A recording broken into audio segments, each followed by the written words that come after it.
I'm at home in the Temple studio, and today feels like a day to kind of unload a lot of what I've been processing for well over a year and a half.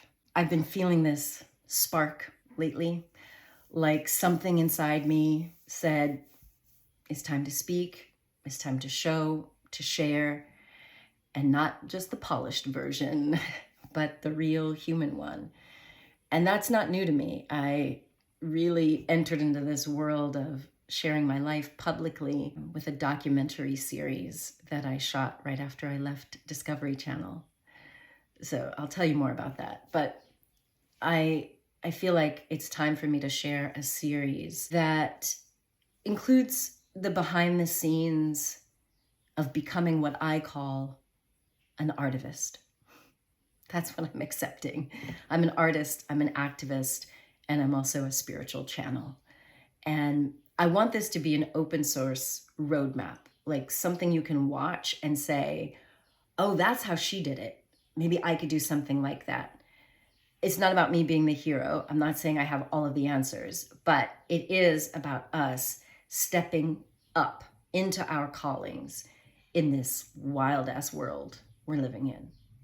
And I keep thinking, if Octavia Butler were here, I think she'd say, don't just dream, document the dreaming, make it usable. So this is me, making it usable. In October of 2023, I was in Copenhagen celebrating the 50th birthday of one of my good friends, and we were there just vibing. And the very next morning, we woke up to devastation. Innocent lives lost, genocide again. And it was where everything in my feed was just, it just was disgusting. And the contrast was unbearable. Like, how do you go from singing karaoke to watching horror unfold across your screen? I mean, that dissonance really broke me. I felt powerless, but I also felt summoned in a weird way, like something ancient in me got activated. And just a couple of months later, I called out to the divine, to my guides, my higher self, and I said, I need help. I need magic. I couldn't think of anything else that was going to address the situation in Gaza or Putin's invasion of Ukraine at that point. This was 2023. And so I said, yeah, I need magic, or help make me the kind of person who can withstand this and still survive and still support. And what came through was not comfort. It was clarity. It came through stories. It came through visions. It came through songs. It came through rituals. And a name kept echoing in my mind, Octavia Butler. And that was the beginning of everything I want to share with you in this little series. So if you're someone who has been feeling this tremble in the air, the urgency, the ache, but also the possibility, then stick around. We're all being called to level up in some way, whether you're becoming an activist or you're protesting or you're keeping it all together for families and communities. You're being asked to level up. We just came through COVID. We did acquire some resilient skills. We bounced back, but now we need more skills. So if you haven't read the top 10 traits of highly resilient people, you need that now. That is like your baseline curriculum for how to weather-proof yourself, to burnout-proof yourself by becoming a stress-resistant personality. I really feel like we are all being called to build something new, tell a new story, a new mythos, a new movement. I'm pulling back the veil, writing, sharing how I'm building my visibility, my systems, my soul work in real time, because this is a shift for me as well.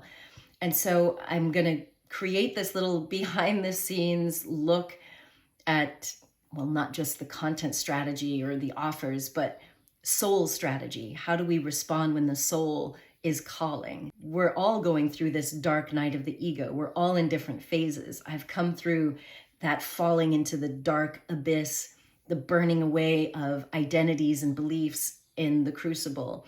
And now, as I'm leaving this labyrinth where I've been like twisting and turning, trying to figure out what's my part in this based on my soul and my personality and my gifts.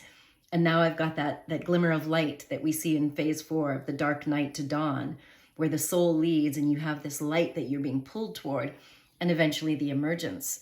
So I want this to be an open source roadmap. You know, it may not fit you completely, but you can watch my process. It's a roadmap for people who are walking with art and with spirit and with grace and with truth through this burning world that we see around us. So, you know, this time around, it's not about perfection. My perfectionist is on vacation, and it's really about pattern recognition, you know, so that we stop walking alone and start walking together. Personally, I'm sharing this because I wish I had something like this, you know, someone showing us the path, a rhythm, a reminder that vision and healing can coexist with action. Like, we get some of that in literature and we get some of that in fiction. But if you're an artist, a mystic, a guide, or a leader in this becoming, maybe this process that we mirror together could also mirror your ascension, or whatever you want to call it. I feel like I'm being called to ascend. Maybe that's different for you. I definitely feel like there's this build up to a program that we'll offer in the fall, and our retreats will be really shifted toward visionaries who need to level up, who need to shake off the shame, the blame, the victim mentality, or anything else we've dealt with, and move forward in post-traumatic growth with conscious evolution as the goal.